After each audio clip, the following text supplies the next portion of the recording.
Bien, vamos a comentar algo que se suele tener como muy...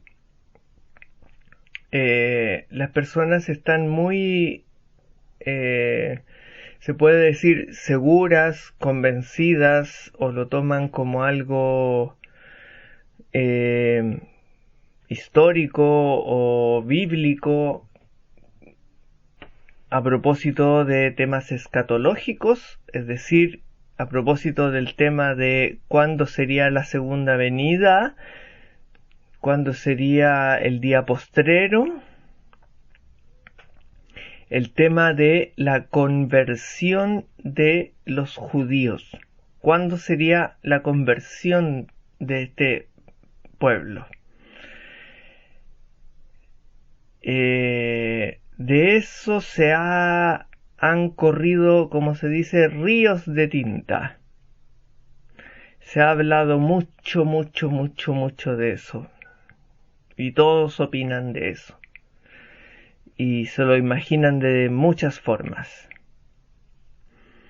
Pero pocos se preguntan de dónde salió.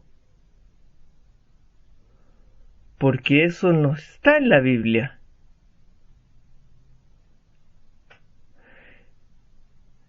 Por ejemplo, cuando nuestro Señor Jesucristo habla de cómo, de los tiempos que vendrán, que así mismo, como cuando en una higuera se ve que están apareciendo los brotes, uno sabe que viene el verano y habla con sus apóstoles y le empieza a describir eh, las señales de que va a ocurrir este día esperado, y habla del tema de el rayo, así como el rayo que cruza el cielo, una luz desde oriente hacia occidente. Ahora, ¿por qué menciono eso? Porque estamos hablando del tema escatológico, es decir, cuando llegue el día postrero. Y tenemos también el gran texto que es el Apocalipsis. Y algunas referencias múltiples en distintos puntos, sobre todo en las epístolas paulinas. Pero eso de la conversión de los judíos no aparece ahí. No aparece en nuestra Santa Biblia, ni tampoco fue mencionado por nuestro Señor Jesucristo.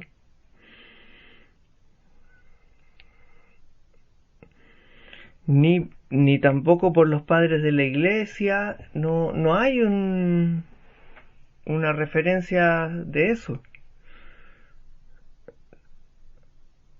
¿De dónde salió eso? Esa es una gran pregunta. ¿De dónde salió? Uno de los referentes más fuertes que hay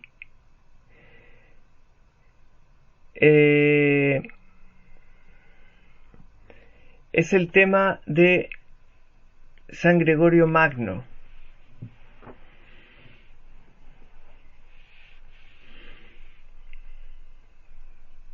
que tiene una literatura muy nutrida, o sea, escribió bastantes libros, escribió harto, pero tampoco queda muy claro porque lo que hace también es sacar conclusiones, como por ejemplo dice,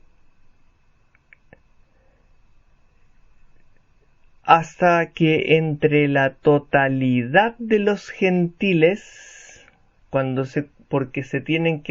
porque el mensaje de Cristo tiene que llegar a todos los gentiles, el mensaje de Cristo tiene que ya llegar a todo, tiene que llegarle a todos, todos tienen que conocer a Cristo. Por lo tanto, pero él no dice eso, lo dice como hasta que todos los gentiles se conviertan.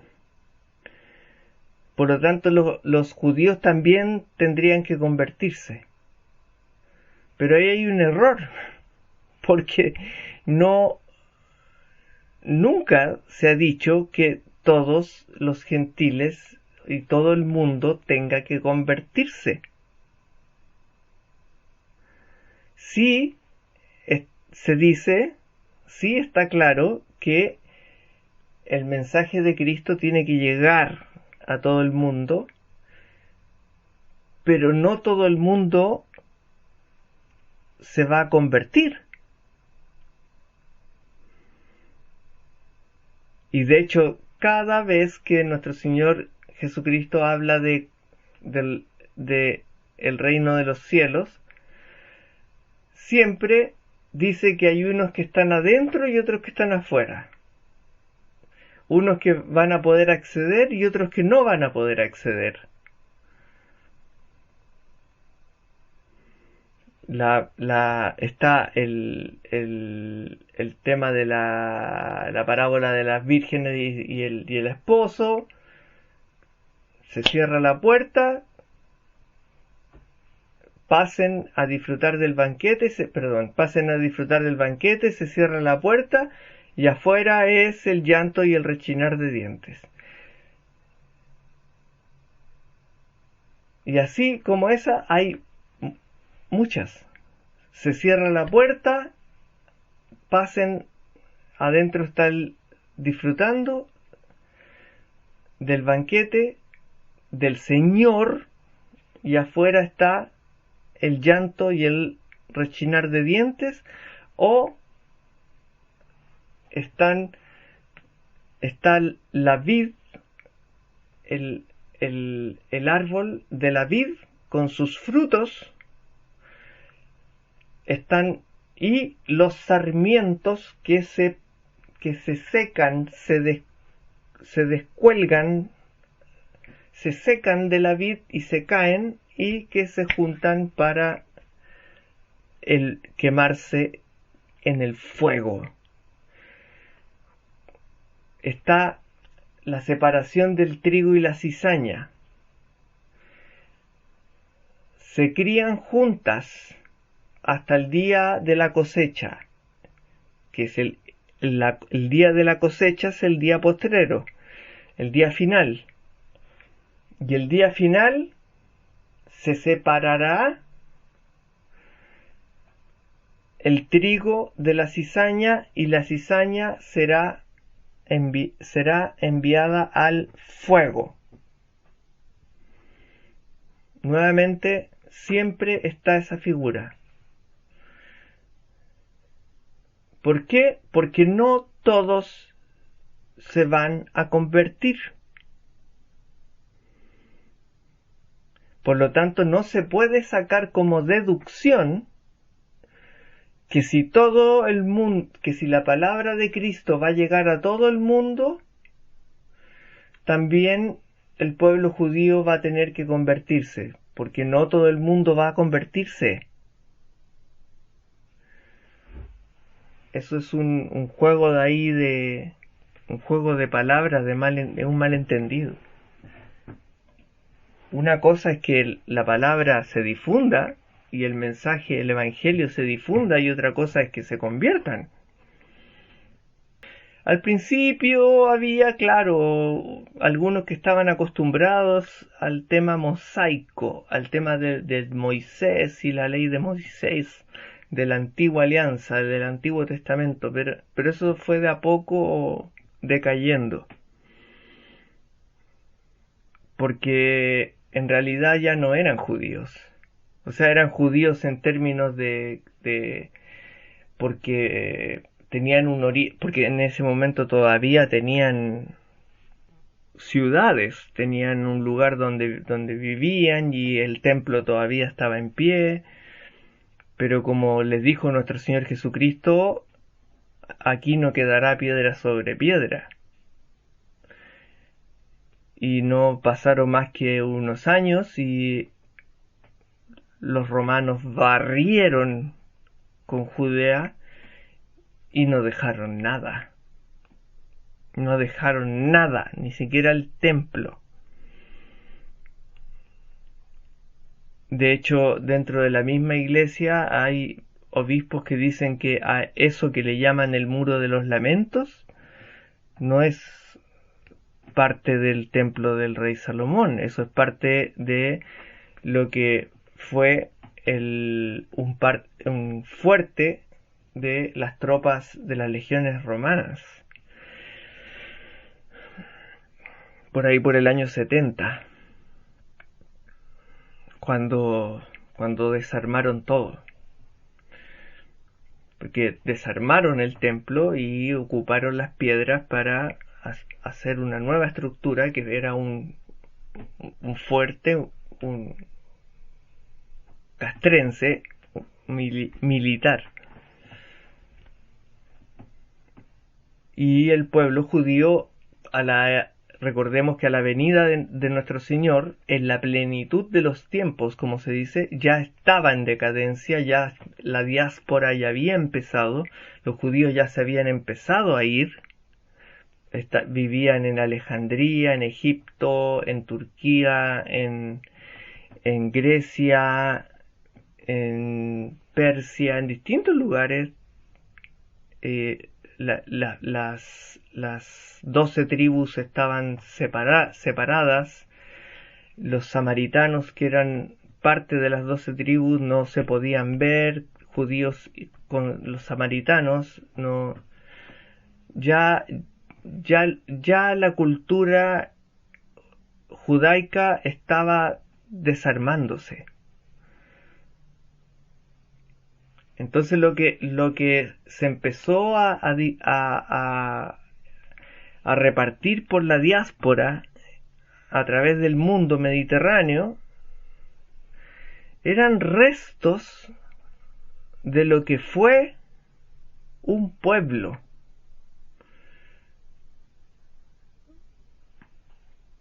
Uno de los pueblos más importantes que nosotros, los católicos, los queremos mucho, pero lamentablemente ellos no nos quieren a nosotros.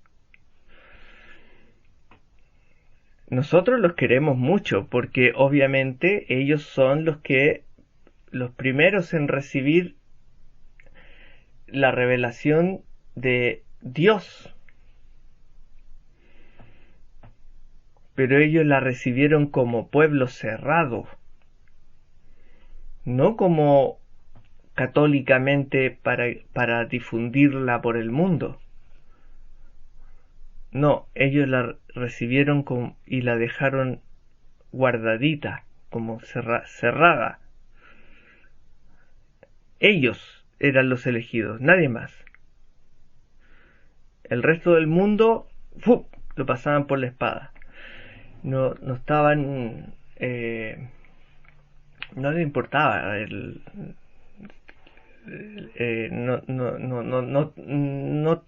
no tiene el mismo, la forma de la revelación judía no tiene nada que ver con la nueva alianza. Es una forma muy muy distinta. Y Dios hizo todo lo que pudo por mantenerlos cerca decirle, les dio una pauta, les dijo: yo voy a estar con ustedes, ustedes donde vayan van a triunfar. Y eso va a permitir que en el modo de que ustedes van triunfando, se va difundiendo el nombre de Yahvé. Porque en esa época, si un pueblo ganaba una batalla, eso no era mérito de los militares, era mérito de su Dios. Era su Dios el que ganó la batalla. Por eso mismo, muchas veces los judíos ganaron batallas con una diferencia desigual. Y eso Yahvé se lo dice a Moisés. Le dice que, y luego a Josué, que vayan, no se preocupen, combatan con ese pueblo donde van a guerrear, porque van a estar con Yahvé. Y Yahvé irá por delante con sus ángeles, abriéndoles el camino, y van a triunfar. Pero tienen, y les daba ciertos parámetros. Les decía, por ejemplo, todos los animales que encuentren, un quinto de los animales son para mí. Es decir, van a ser sacrificados en los altares de Yahvé. No tomen ídolos, destrúyanlos, aunque sean joyas. Si ven ídolos y cosas así supersticiosas, no se metan con esas cosas. No, está totalmente prohibido. Muchas veces los judíos no respetaban lo que Yahvé les pedía y perdían la batalla o pasaba cualquier cosa, y cuando en otras veces les iba excelente y eran imparables, se notaba drásticamente la diferencia. Y eso hizo también que se empezara a difundir que el Dios de los hebreos, el Dios Yahvé, empezó a ser respetado. Porque en esos tiempos, en la época de Cristo todavía, y posteriormente hasta no hace mucho, o sea, hasta la Edad Magna le llamo a la Edad Media, entre paréntesis, hasta la Edad Magna se solía también decir como una especie de una persona muy educada, una persona muy piadosa, es una persona que teme a Dios. Entonces, el temor a Dios es sinónimo de una persona piadosa, una persona que bien ubicada, que tiene la cabeza bien puesta, que tiene valores, sabe respetar lo que hay que respetar, sabe lo que es bueno, sabe lo que es malo. Si alguien le dice a otra persona: mira, esa es una persona que teme a Dios, le está diciendo: esa persona vale, esa persona es digna. eso hoy en día no se usa, pero dentro del tipo de mundo al cual nos estábamos refiriendo, tiene sentido, porque si Yahvé hacía triunfar a los hebreos de manera en que a veces era absolutamente sobrenatural, que 1000 hebreos pudieran acabar contra 100.000 samorreos, por ejemplo, o 100.000 cananitas, no, no había explicación. Porque cuando se está con Dios, las cosas andan, funcionan y no funcionan de manera como la lógica mecánica que estamos acostumbrados por nuestras cabecitas humanas. Las cosas funcionan de manera espiritual. Y ahí recuerden la batalla de Lepanto y el Santo Rosario. Recuerden a Nuestra Señora de Guadalupe, nuestra madrecita. Todas las cosas que hemos logrado con la mano de Dios, porque esas cosas no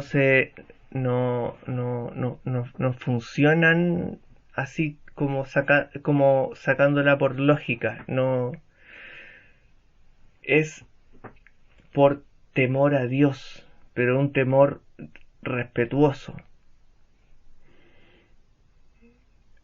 Es decir, hacerle caso, básicamente. Porque tener fe es eso, también. También tener fe es, si digo yo creo en Cristo, es decir también yo le creo a Cristo. Lo que Él dice, bueno, yo hago lo que Él dice. Si le tengo fe, es porque hago lo que Él dice. Si Él dice que hay que amar a Dios sobre todas las cosas, y que entre nosotros tenemos que amarnos como Él nos amó, tengo que hacer eso. Porque tengo fe en Cristo. Tengo que hacer lo que Él dice. Se, a eso se refiere también con temor a Dios, con cumplir, con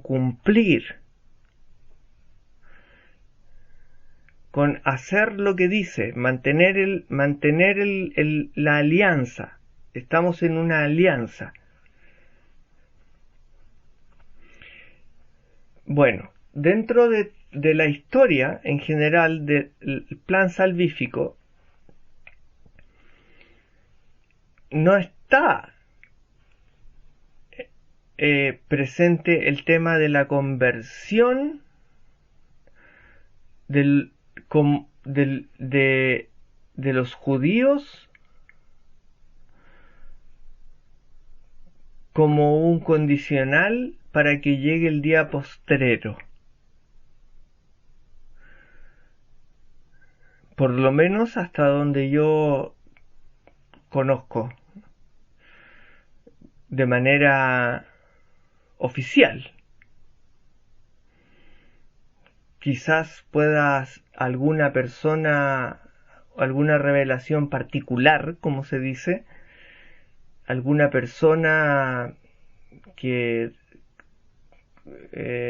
a veces tienen revelaciones como, no sé, por ejemplo, Catalina Emmerich, por ejemplo, personas que tienen revelaciones particulares, puede haber visualizado algo así, pero dentro de lo que es nuestras fuentes de revelación, que son la Santa Biblia y la Santa Tradición, no aparece. Entonces, no es algo frente que pueda decir así, no, eso está muy mal, no hay que mencionarlo, porque tampoco no es una cosa escandalosa, es porque cualquiera se puede convertir. Y si ellos se van a convertir, bienvenidos sean, que se conviertan.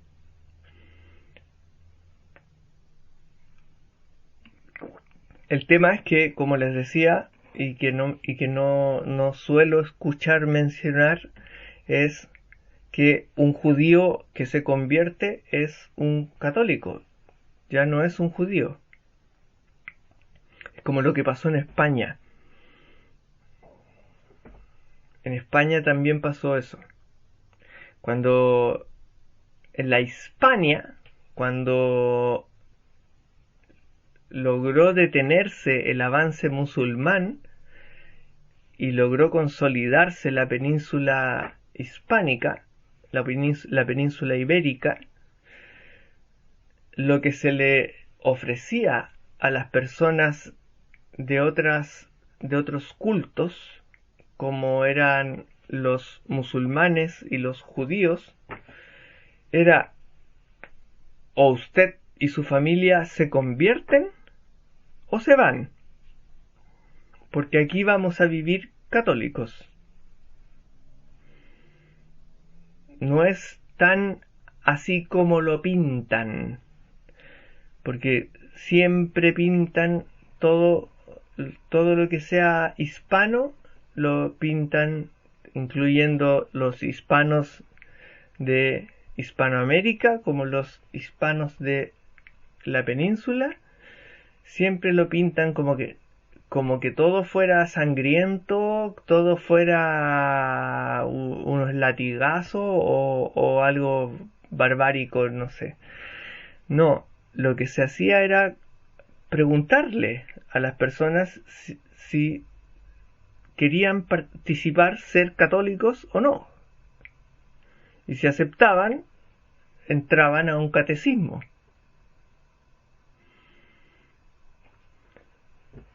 Los que no, se tenían que retirar.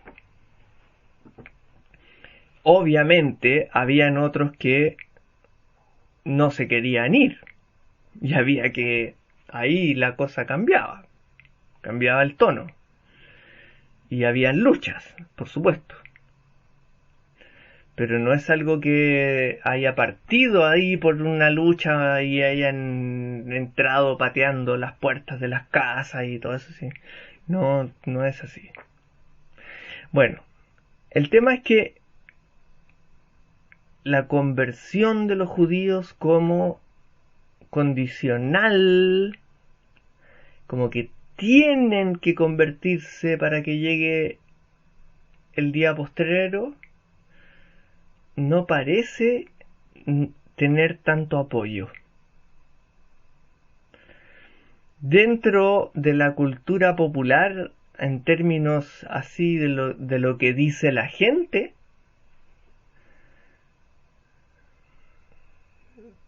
suena mucho. Suena casi como si fuera algo bíblico, pero no está, no aparece. Así es que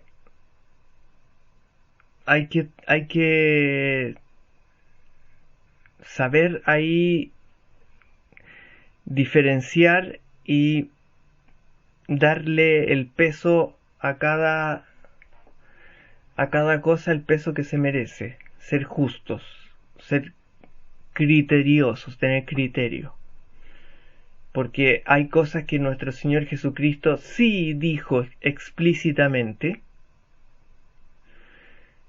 lo cual tiene un alto valor.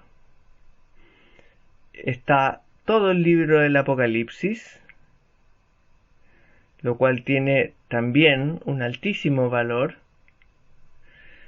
pero hay una serie de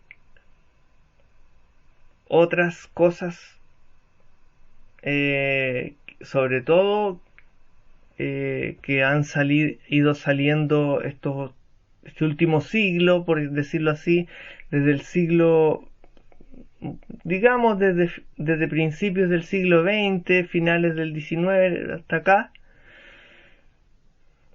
o desde el 1850, 1950, los años 60, los años 70, los años 80. Entre los 70 y los 80 apareció un boom de personas que tenían visiones y profecías, y ahora estamos pasando de nuevo por una etapa así, donde hay muchas personas que andan diciendo que hablan con Cristo, que ven a la Virgen, que esto, que lo otro, y hay que tener cuidado con esas cosas. Hay que tener cuidado. No es como para no es como para condenarlo, no es como para decir así, no, qué terrible, ¿no? Mientras lo que digan no contradiga. Porque siempre en el decir de estas revelaciones privadas,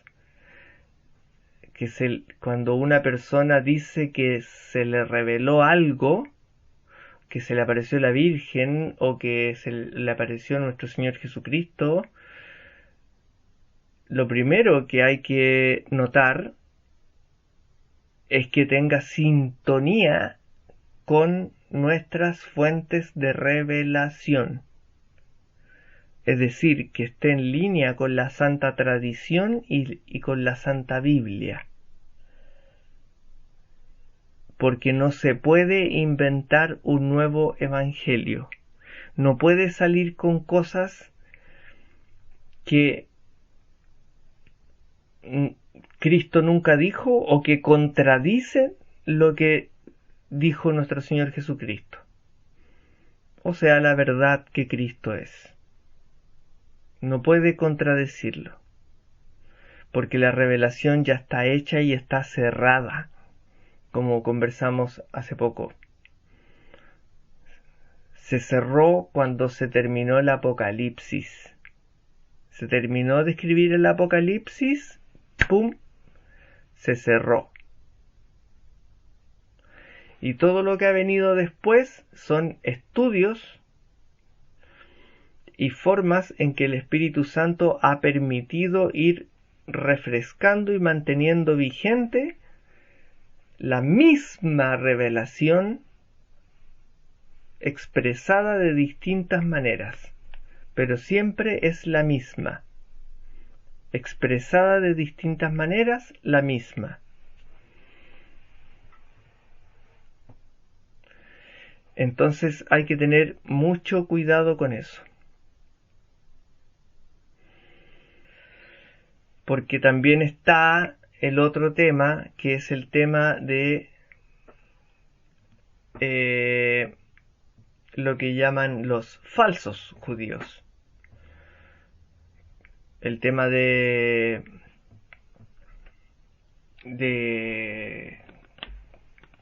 los que llegaron desde Persia y luego se fueron a Venecia y empezaron a hacer negocios con la banca, ¿cómo son como los inventores de la banca veneciana?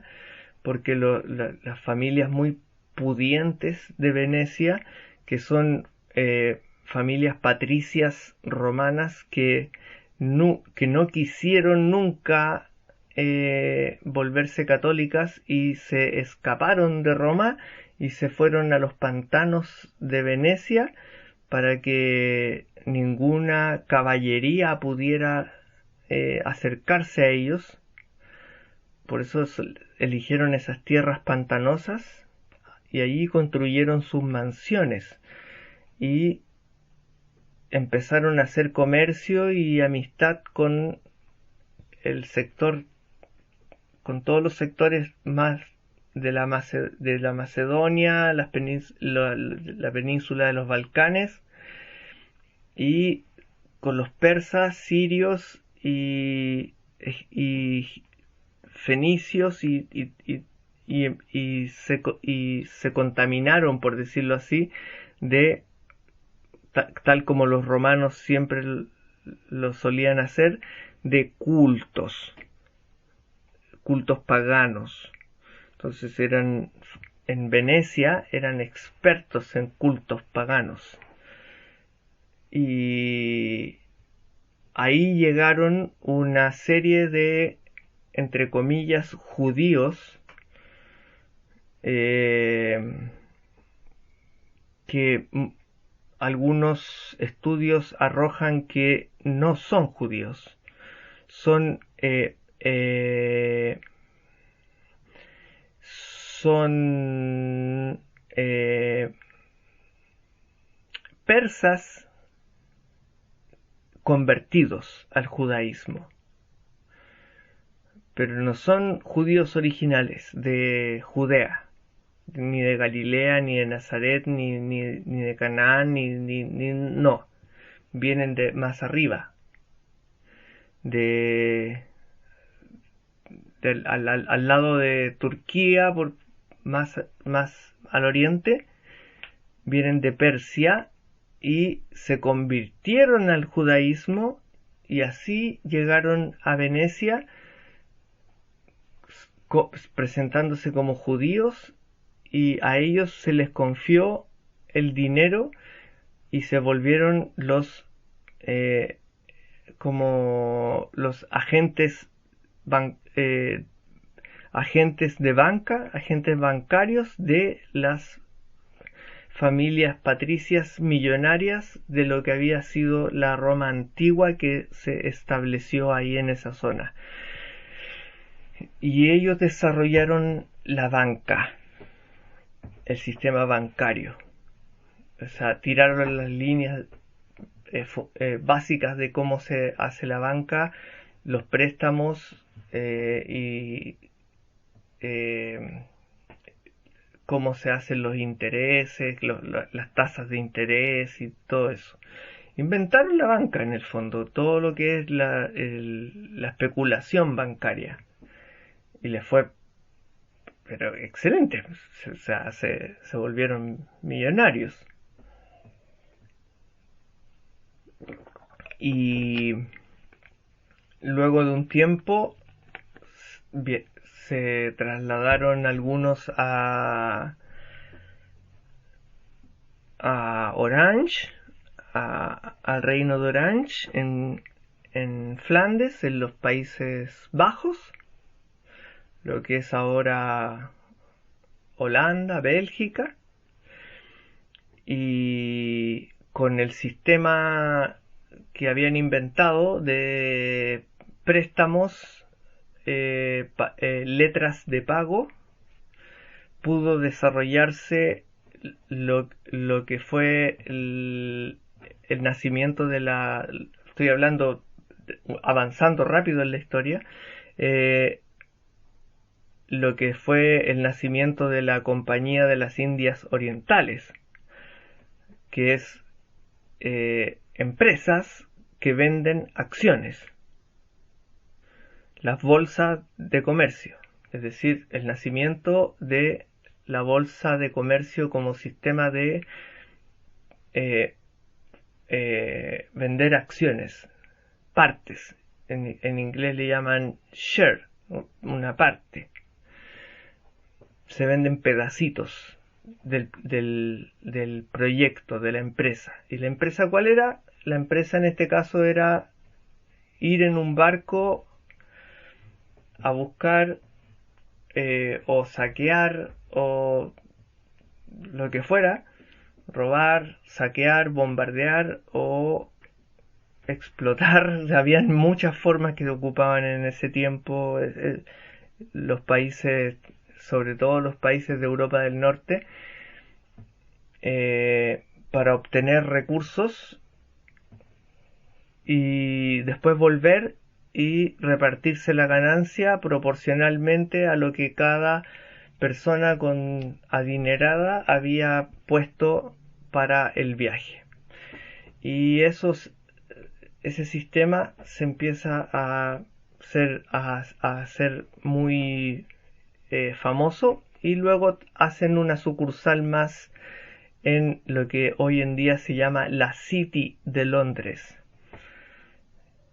para terminar en lo que conocemos hoy en día como Wall Street, donde está lleno de las mismas familias, son todas, porque todos estos son las mismas familias que van haciendo ese recorrido. Ya, donde está JP Morgan, Chase Manhattan, Citigroup,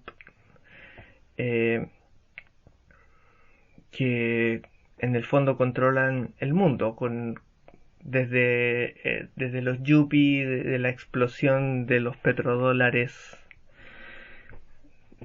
cuando Nixon sacó el patrón oro. Y eso generaría que se les dice los judíos dueños del mundo, banqueros del mundo, en el fondo no serían judíos, serían una línea de tribus persas que se convirtieron al judaísmo y llegaron a Venecia. Entonces la pregunta es, ¿dónde están los judíos?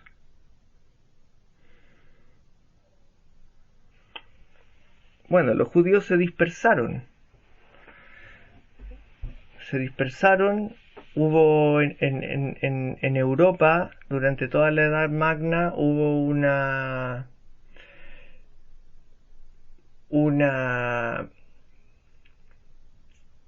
en las ciudades grandes solían haber barrios judíos donde habían rabinos y masoretas que seguían leyendo los mismos textos de siempre, negando a Cristo y continuando con la venida del Mesías, que tenía que venir el Mesías, y todo lo sucedido con Cristo lo negaban y lo siguen negando hasta el día de hoy, y para ellos es una ofensa.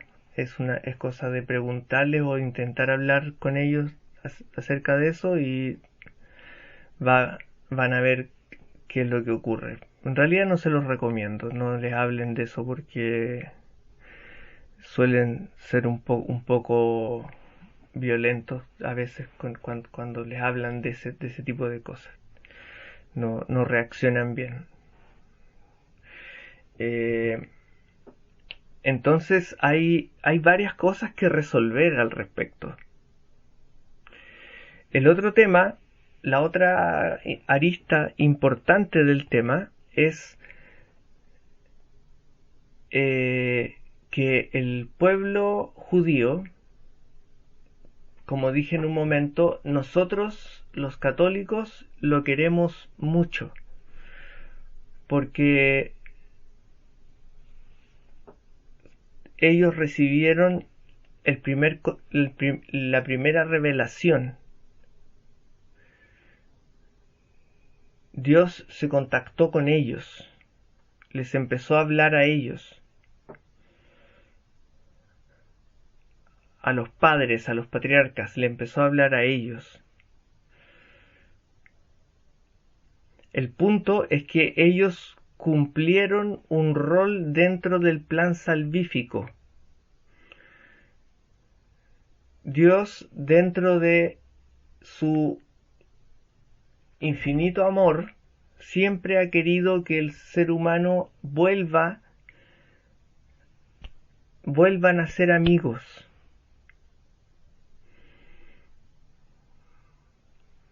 Y eso lo intentó con el pueblo judío. Y por eso se le presentó al pueblo judío. y tuvo una relación muy íntima con el pueblo judío. Podían hablar directamente. Moisés hablaba con Dios. A Abraham se le presentó, la Santísima Trinidad se le presentó ahí, afuera de su tienda.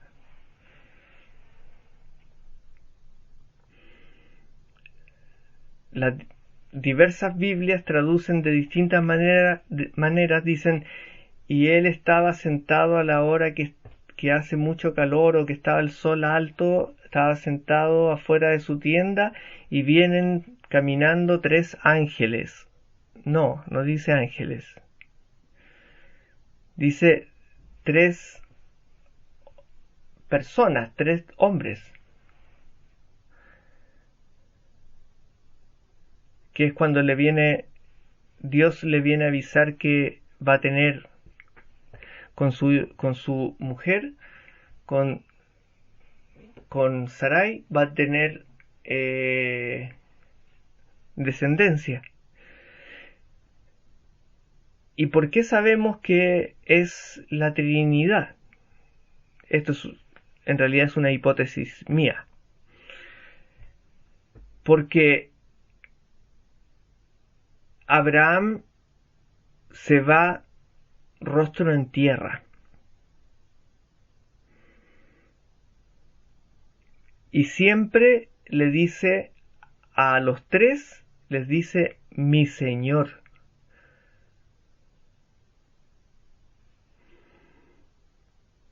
Si fueran ángeles, no permitirían eso.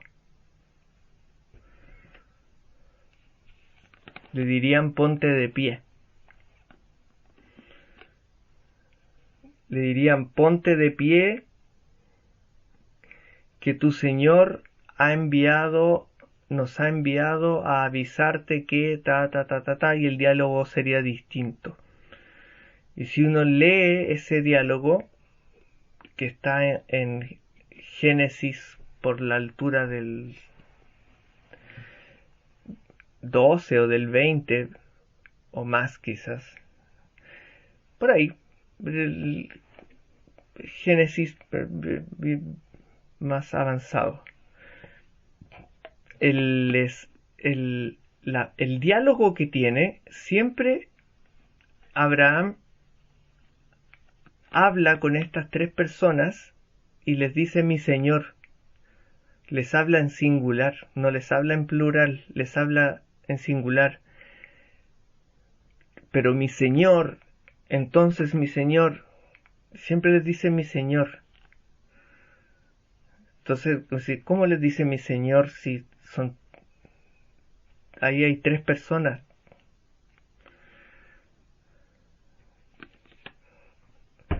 Bueno, lo que yo veo ahí es que está hablando con la Santísima Trinidad. Si le llama mi Señor, si lo saludó rostro en tierra, es Dios en su forma trinitaria.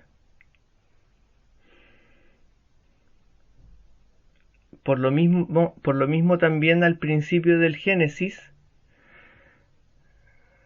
se ocupa la palabra Elohim, que es un plural.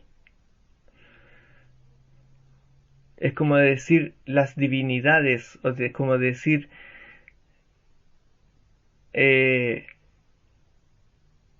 un poco complejo explicarlo porque está en hebreo en realidad, pero el Elohim da la idea de no de una cosa sola, sino que perfectamente pueden ser 3. Y si consideramos que en el mismo Génesis, líneas más allá, dice, por ejemplo, hagamos cuando hablan de Adán, por ejemplo, hagámoslo a nuestra imagen y semejanza.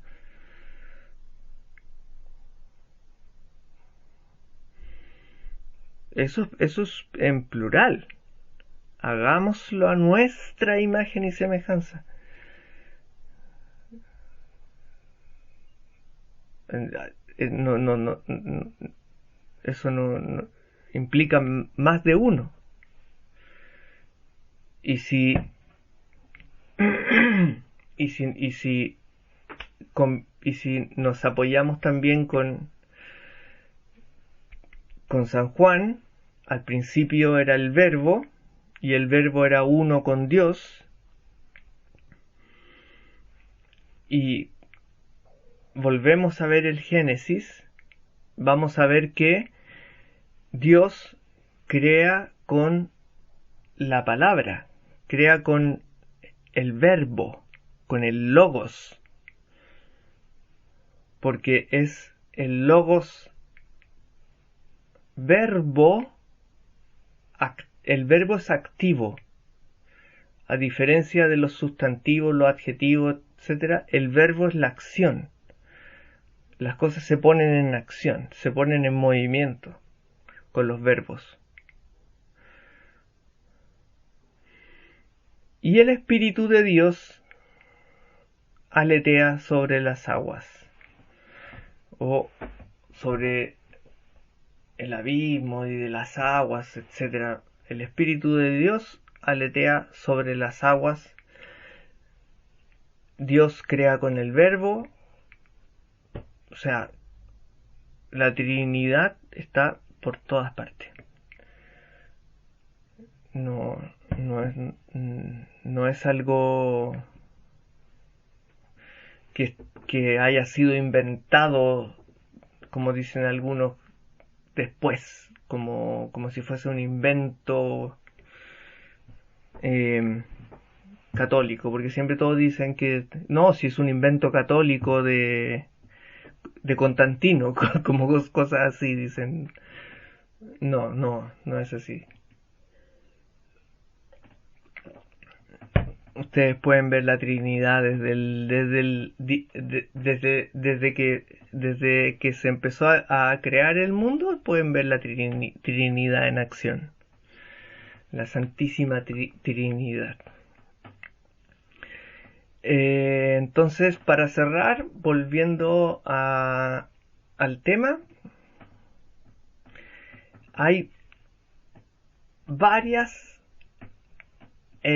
aristas, hay varias vías, hay varios caminos que hay que resolver para ver ese tema de la conversión de los judíos.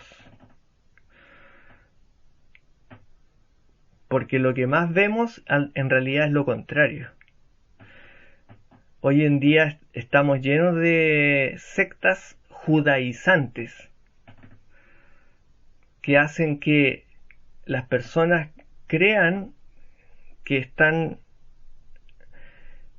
en una secta que respeta a Cristo, pero les empiezan a meter de a poco que no es Cristo, que su verdadero nombre es Yeshua, y que él es el Mesías, pero es el Mesías de los judíos, y que él no es Dios, es un profeta, y bla, bla, bla, bla, bla, y van tergiversando todo. ¿Por qué? Porque Jesús iba a la sinagoga, iba al Sanedrín, no iba a la iglesia. ¿Cómo iba a ir a la iglesia si todavía no se construían? Él fue circunciso, le empiezan a tirar un montón de cosas que si una persona no tiene una formación histórica en historia clásica más o menos firme, pueden dar la vuelta así a fuerza de datos, cosa que es algo bastante bastante triste y deshonroso que hagan eso. No es bonito que hagan ese tipo de cosas y jueguen con la fe de las personas.